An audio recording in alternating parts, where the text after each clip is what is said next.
France Info. Il reste une centaine de jours avant les Jeux Olympiques et à mesure que la date du 26 juillet se rapproche, le discours des autorités sur la cérémonie d'ouverture évolue.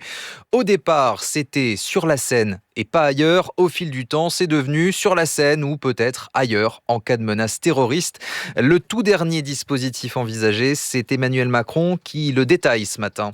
Je vais vous dire, si on pense qu'il y a des risques, en fonction de l'analyse qu'on fera du contexte, on a des scénarios de repli. Il y a des plans B et même des plans C. Oui. Je vais être très clair avec vous. Ouais. Et on les prépare en parallèle. On fera une analyse en temps réel. Et donc, on a une cérémonie, pour tout vous dire, hein, on a une cérémonie qu'on prépare qui serait limitée au Trocadéro, par exemple.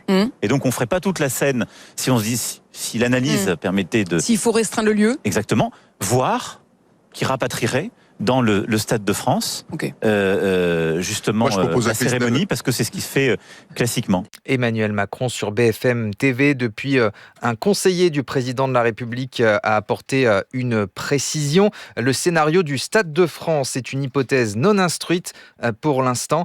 Ça veut dire que c'est un ultime recours. Le 26 juillet au soir, il y a en effet un match de rugby à 7 au Stade de France. Bonjour. Bonjour. Didier Rendu, vous êtes avec nous, syndicaliste CFDT dans le domaine de la sécurité. Il y a maintenant des plans B et même des plans C pour la cérémonie d'ouverture, dit Emmanuel Macron. C'est une décision sage ?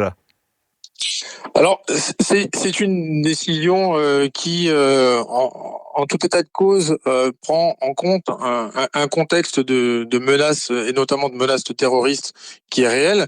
Vous le savez, l'organisation des JO, elle doit répondre à un double enjeu, assurer la sécurité maximale lors du déroulement des épreuves olympiques, mais c'est également assurer la sécurité dans les territoires, parce que à côté des Jeux Olympiques va se poursuivre la vie dans les territoires avec le déroulement d'un ensemble de manifestations sportives ou de festivités, de festivals, le Tour de France, les férias dans le Sud-Ouest, l'ensemble de festivals sur différents sites.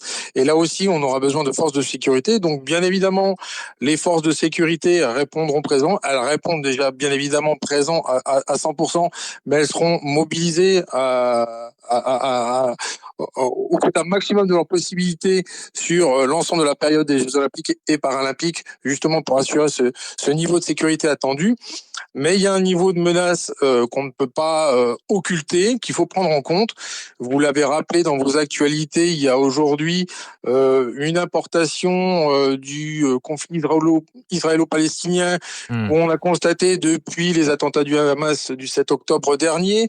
On a des menaces terroristes qui ont été réitérées de la part de l'État islamique, et on a notamment des faits dramatiques qui ont été commis avec l'assassinat de Dominique Bernard à Arras en octobre dernier.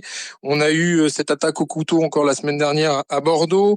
On a eu des menaces au niveau de l'éducation nationale avec notamment des piratages de systèmes informatiques et diffusion de vidéos extrêmement heurtantes pour les élèves. On a eu encore l'attaque, alors là, c'est sur la scène internationale de Sydney. Les raisons de s'inquiéter ne manquent pas. Vous nous le rappelez, Didier Rendu, secrétaire général adjoint du syndicat des cadres de la sécurité intérieure CFDT. C'est cette option du Trocadéro qui semble se dégager, en tout cas dans la bouche d'Emmanuel Macron, si d'aventure le contexte et la menace terroriste étaient trop forte. Est-ce que c'est un site facile à sécuriser, le Trocadéro ? On sait faire ? Alors, on sait faire sans difficulté, puisque sur ce type de rassemblement, on a déjà eu des manifestations qu'on a su encadrer, donc c'est pas forcément une difficulté dans le savoir-faire. Il faut que les JO soient une fête pour les athlètes, soit une fête pour le peuple français, pour tous ceux qui viennent en France assister aux épreuves olympiques. Et on saura faire en garantissant un niveau de sécurité maximum. La police nationale répondra bien évidemment présent. On demande, nous, de notre côté, à ce que l'administration réponde présent, bien évidemment, en garantissant aux agents l'ensemble des conditions d'exercice optimales pour assurer les missions le temps des jobs, notamment en termes de récupération de temps de travail, pour pouvoir permettre à nos collègues de travailler avec l'esprit libéré, tout à leur mission. C'est vrai qu'on est en point de mire parce qu'on est dans un contexte un petit peu particulier, les Jeux Olympiques de 1972 et cette prise d'otage à Munich notamment.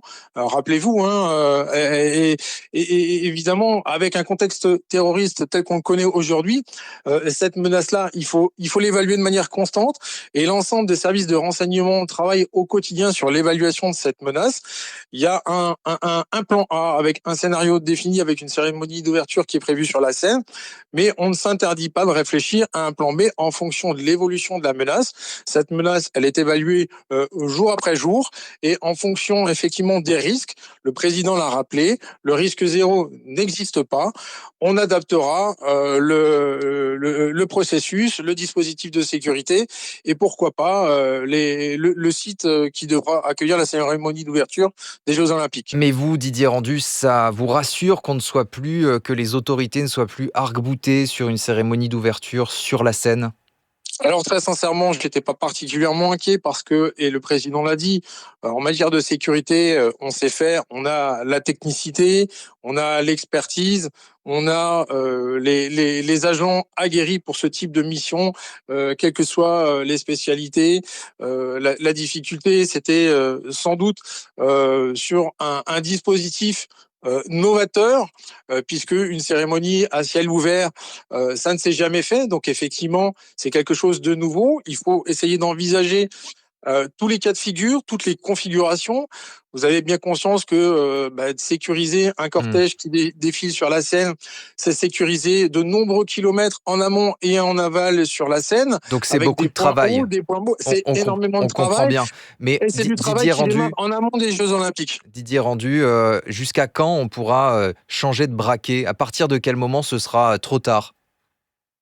Il n'y aura pas nécessairement de moment trop tard. Il y aura à un moment une décision qui devra être prise au regard, comme je vous l'ai dit précédemment, de l'évaluation de la menace et on ne s'interdit pas, même si on travaille sur le plan A qui est l'ouverture des Jeux sur la scène, en parallèle de travailler sur un deuxième scénario si effectivement celui envisagé initialement ne peut pas se tenir. Donc il y a pas effectivement ce qui est prévu. Emmanuel Macron l'a rappelé ce matin. Merci à vous Didier Rendu. Je rappelle que vous êtes secrétaire général adjoint du syndicat des cadres de la sécurité intérieure CFDT.